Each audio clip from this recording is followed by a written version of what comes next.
Dear friends, Europe faces one of the biggest humanitarian challenges after the World War II. Many flee from war from Syria. That is why we need a joint European approach that will give humanitarian treatment to those people with bad destiny. I must admit that the report is in many spots one-sided or even not accurate in many places.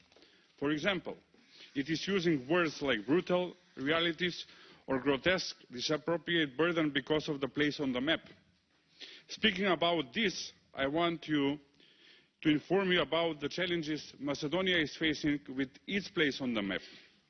The situation in Macedonia is even more specific.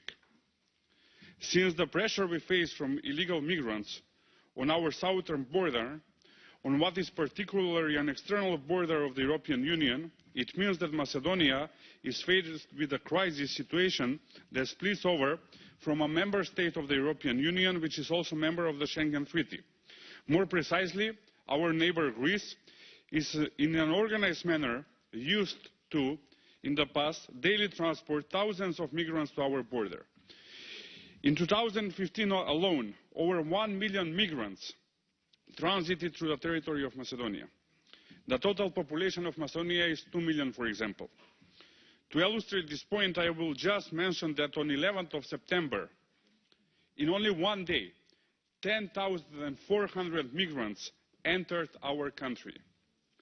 As well, in the report is not mentioned that Greek NGO activists organized and gave instructions to many migrants how to attack Macedonian police and violently cross the border.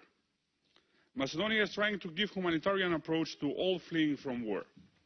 And it is not true what the report says that Macedonia closed the border. Macedonia has only channelized the refugees to the legal checkpoints. The ones that are refugees fleeing from war are allowed to enter the country and continue. We are trying to give them a humanitarian approach. But the ones that are economic migrants coming from countries that are not affected by war, according to the EU decisions, cannot be accepted.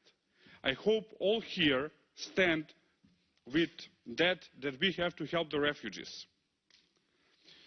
We ask for a joint and responsible European approach to this issue.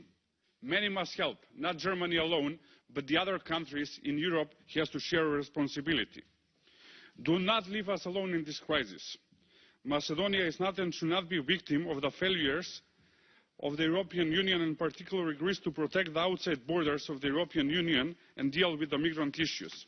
Do not forget that we are the only country that is not a member of the European Union and receives refugees from the European Union. And the paradox to be bigger, Mr. President, Macedonia, whose name, dear reporter here, used offending in the term of FYROM, please do not do that in future, is not a member of EU only because Greece is vetoing our membership there. So this country that is not a member of EU is protecting the EU external border in the moment. I hope all these facts the reporter will have in their next reports when they will write about this issue. Thank you for your attention.